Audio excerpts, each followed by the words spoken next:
Americans' perception of castles is pretty goofy. Because we don't have shit like this, so you guys are, this is just like, whatever, castle, like, who gives a shit? It's just another one of these things. And Americans are like, we have nothing this old ever, anywhere.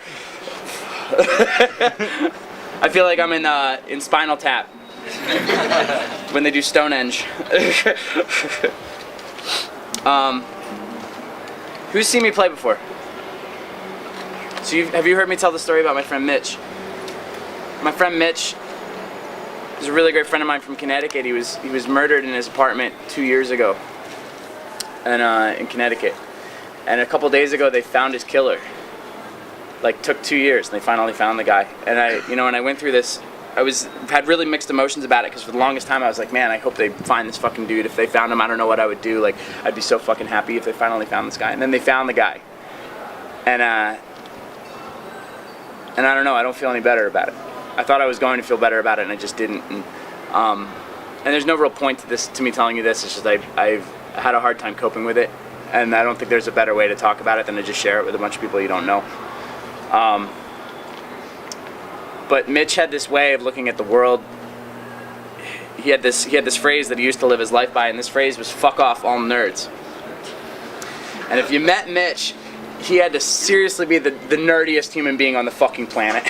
He was like 5'3", and he had this scraggly red beard and this scraggly red hair and these big black glasses. He played trombone in a ska band called the Flaming Tsunamis. And but this phrase "fuck off all nerds" was about kids involved in punk rock, we're like a community about this big compared to the rest of the world, man. And the rest of the world's all out here, and they think we're fucking weirdos. They don't understand us at all. And this phrase "fuck off all nerds" was about kids involved in punk rock who try to put down other kids involved in punk rock based on things like what they wear, what shows they go to, what bands they like, who they hang out with. Like, really fucking superficial reasons, not only to make fun of other people, but to make fun of other punks. When there's not a whole lot of us, man. And we're a small fucking community that has no room to be fucking superficial about anything. No one got into punk because they wanted to have to be told what to do. They got into punk because they wanted to have a good time and get away from their job or their parents or their school, or they wanted to release. And so I took what, Mitch's way of living his life, and I've tried to apply it to my own, and I've found myself being a nerd sometimes. And when I do, I always remind myself that Mitch would have frowned upon it. I've tried to make myself a better person because of it. I wrote this song when I found out Mitch died, and I think now that they found the dude, it kind of took on a little bit of a new meaning for me. But I don't know, if you see someone acting nerdy, call them out on it. The song's called Connecticut Steps.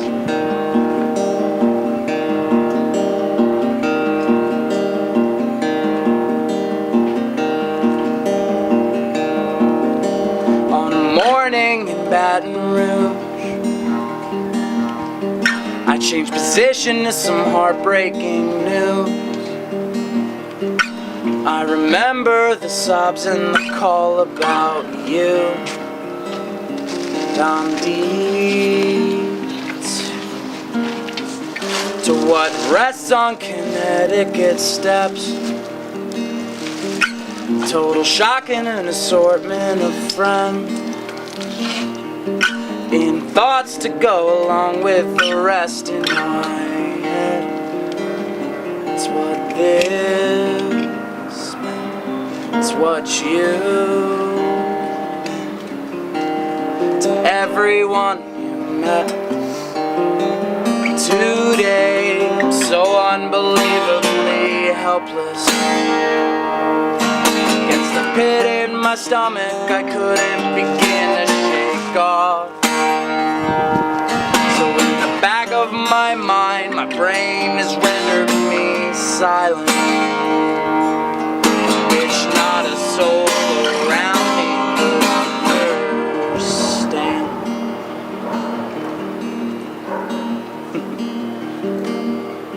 I slept in the sun all the way to Jackson. You'd agree this is the worst goddamn place on earth. Resolved to calm and conceal reaction, that I'm so hurt, that we're so hurt. It's clever disguise I've made so sure. Tonight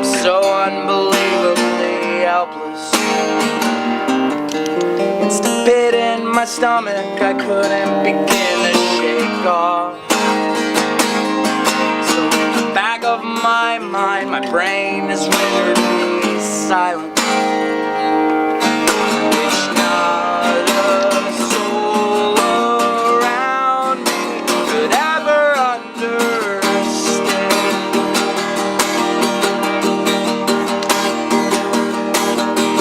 Not a soul around me could ever understand.